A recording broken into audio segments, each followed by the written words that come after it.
Robby, what's on your radar? Russian President Vladimir Putin's unjustified war of aggression against Ukraine has provoked appropriate scorn from much of the West, with U.S. and European powers levying punitive sanctions against the Russian invaders. Many Americans are inspired by the bravery of the Ukrainian people defending their homeland and the unusual honor of President Zelensky, and we wish that we could do even more.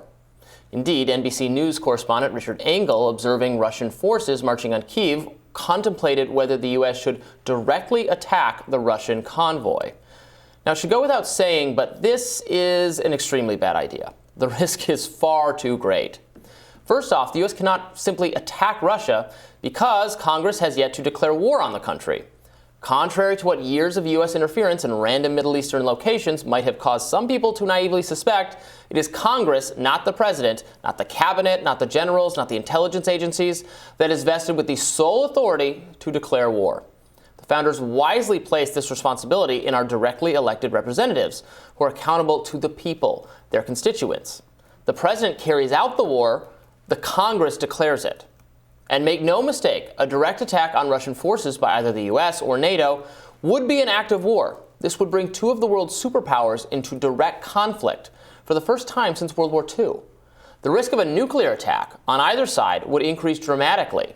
Indeed, favorable conditions for an all-out nuclear war would, for the first time in world history, I can't believe I'm saying this, finally be achieved. Now, the plight of the Ukrainians is tragic, very tragic. But as much as we might like to help them out militarily, the U.S. cannot undertake a course of action with a significant likelihood of causing nuclear annihilation. While it would be gratifying to punish Putin for trying to reclaim the Soviet Empire, a bad actor's malicious behavior is no excuse for recklessness on the part of the U.S. So despite Engel's suggestion that the situation presents a moral dilemma, there's no dilemma here to speak of because war between nuclear powers is not an option. The same goes for calls to establish a, quote, no-fly zone over Ukraine, something we heard a lot about on Twitter and from various pundits and even some congressional figures. A no-fly zone is not a magic protective barrier. The U.S. would have to enforce it by shooting down Russian airplanes. Russia's air force is quite powerful, so this would be no easy feat. But in any case, it would still amount to war with Russia. The U.S. must therefore reject Zelensky's heartfelt request for a no-fly zone. The Biden administration has thus far wisely indicated that such a move is off the table. Let's watch. On military, is there any way in which the U.S. would support a no-fly zone over Ukraine? Well, here's what's important for everybody to know about a no-fly zone. What that would require is implementation by the U.S. military. It would essentially mean the U.S. military would be shooting down planes, Russian planes. That is definitely escalatory. That would potentially put us into a place where we're in a military conflict with Russia. That is not something the president wants to do. So the president wants to be direct, has always wanted to be direct with the American people about what he will do and what he will not do. He is not sending U.S. forces, men and women who fight for our military, into Ukraine to fight a war with Russia. We are not going to have a military war with Russia with U.S. troops. Right. So she's got it exactly right. That's the way it's got to be. We can't have a no-fly zone. We can't attack Russia. First of all, we literally can't unless Congress declares war on Russia. But doing so would be that quaint notion. I know that it is a quaint notion. It's very unfortunate that it's become a quaint notion. You can't just go around wiping people out. The president doesn't do that. Congress does that. We've gotten to such a place where Congress is basically just like a pundit factory, just like a take factory. They don't actually do any separate kind of lawmaking or anything separate from the president, assuming they're controlled by the same political party. If they're controlled by separate political parties, nothing's going to happen, period. All this authority has devolved on the president and really the Supreme Court in our modern kind of way things are, which is bad because Congress is supposed to declare wars. But anyway, all that, even if you could, it's not something we can do. This isn't well, maybe it's up for, we can't, because then nukes would start flying. And it's really crazy that we're at this point. It's terrible. It's absolutely Putin's fault. Right. And for what? He has brought the world significantly closer to nuclear annihilation than it has been in our lifetimes, that it's been in decades. For no good reason, for no reason whatsoever. It's really horrible. But we just because he is being reckless and evil doesn't mean we can just do whatever. We have to be the responsible party. And unfortunately, being responsible here means not giving Ukraine the aid that I know a lot of people would like to get, that they deserve. It's not a matter of like their country should be invaded. Right. Their country should not be invaded. What's happening to them is wrong. If we could stop it, we should stop it, but we can't stop it without triggering an unacceptable risk of nukes flying. Yeah. And anytime you and Jen Psaki agree, people should pay attention. Right. Because there's probably something interesting Very little going on there.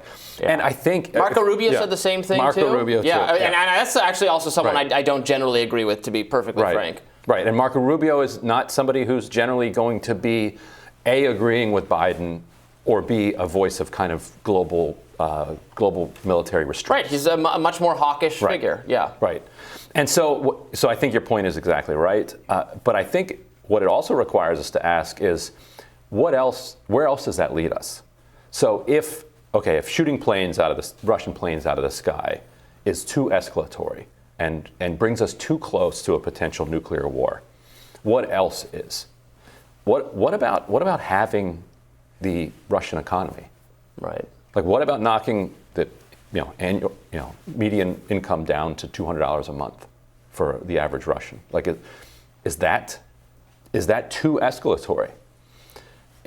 And how long can we continue that before we have backed the country into such a corner that he just goes out in a blaze of nuclear glory? Yeah. I don't know the answer to that. I think that some sanctions, some boycotts, some Western coordinated response is clearly appropriate, but some clearly is not. Shooting planes out of the sky is not. So where is the line on that spectrum between, okay, that's way too close to risking nuclear war and not worth the objective? So I don't think that Putin is crazy or suicidal. I don't think he wants to go out in a blaze of glory.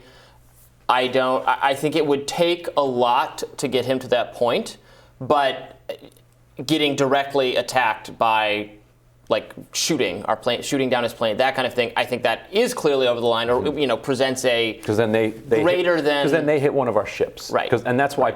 I mean, they're right. They don't fire a nuclear missile at New York City the first time. Right. That probably. But and let's spell that out for people who are still confused about this, because people say, "Oh, well, we told you not to fly a plane in Ukraine. You flew a plane in Ukraine. We shot it down. That doesn't give you the right to then nuke New York City and Washington D.C." Right? Exactly. That's not the way it works. We shoot a plane down. There's a battleship out in the South China Sea. Aircraft carrier. Cruise missile hits that. We then hit one of their ships. Yeah. And then suddenly, And if you can't see where this goes at this point, we're not going to be able to walk you there, so we can just move on from there. Right. Right. Yeah. And we have to avoid that. We can't have that happen. So the question becomes, what can we do? I think it's certainly fair to debate what the extent of the appropriate sanctions are. I think making them, it doesn't sound very humanitarian, but making them hurt right now in the short term is worth it in order to, obviously there's already not a lot of public support for what Putin's doing, but I mean, make his rich friends hurt to the extent you can. Absolutely. I mean, you agree with that. Yeah. Just make things really miserable for a short amount of time to bring them to the table with a greater willingness to back off this. Right. And we have to give them some face-saving move, some exit. That's the strategy. I'm open to hearing a better strategy. That's the best strategy I can come up with. That seems to be what our people are basically trying to do. And we're hoping it will work. It might not. It seems like it could work. Yeah, and it's an important question, because if you can't deter a nuclear power with nuclear weapons, because it will start a nuclear war, then somebody say, oh, well, so in other words, a nuclear power can just do whatever they want. They can just march right into Ukraine. Then they can go into Germany. Right. I mean, we have to be like, if they go past Ukraine, if they entered a NATO, a country that they know we have sworn to protect, then we do start shooting down their planes. I mean, we don't. The bad actor is Russia here, right? We have to defend ourselves. It's like they have invaded us. We're going to fight back. You can't say, why are we fighting? Well, why are they attacking? They're the aggressor. They're the ones who should. If we're just saying people should not do things they're doing, the entity that should not do what they're doing right now is Russia. Right. And the Ukrainians should defend themselves. And to your point, short of shooting at them, from the United States, causing them a severe amount of pain in the immediate term could be a disincentive to try to do that before. Because as I talked about yesterday, there was even some incentive to do this because they're making so much money off of oil that by doubling the price of oil, you could have war planners in Russia being like, you know what, this thing's going to pay for itself, which is the same thing that the U.S. said about Iraq. Turns out that it's not as simple as we think it is, and that war planners soon discover that their genius plans actually fall apart on contact Occupying with a reality. hostile country is not as turns out simple. not We've so. learned that lesson, and there's going to be a resistance, and probably there should be, and it's going to be, if they try to occupy this country, it's going to be miserable for them, which is the way, again, it's the way it should be. Right, and we will, as we've basically promised, we will guarantee that they're well financed and well armed. Yeah, which seems appropriate to me. Like, Ukraine is not Putin's territory. It doesn't belong to him. He should not have done this. He didn't have to do this. He should back out now, and we can have world peace still. Let's do that. Let's do that. That's what we want. That's what everybody wants. And he needs to understand that is the only good. That's the best option of the options left. Yeah. And I don't think he's crazy. Declare victory and leave. Right. Yeah. And I don't think he's crazy. So I think he could get to that place if the incentives are just right. So we hope they get there. Let's hope. Let's hope. Well, we'll have Team Rising joining us next. Stay with us.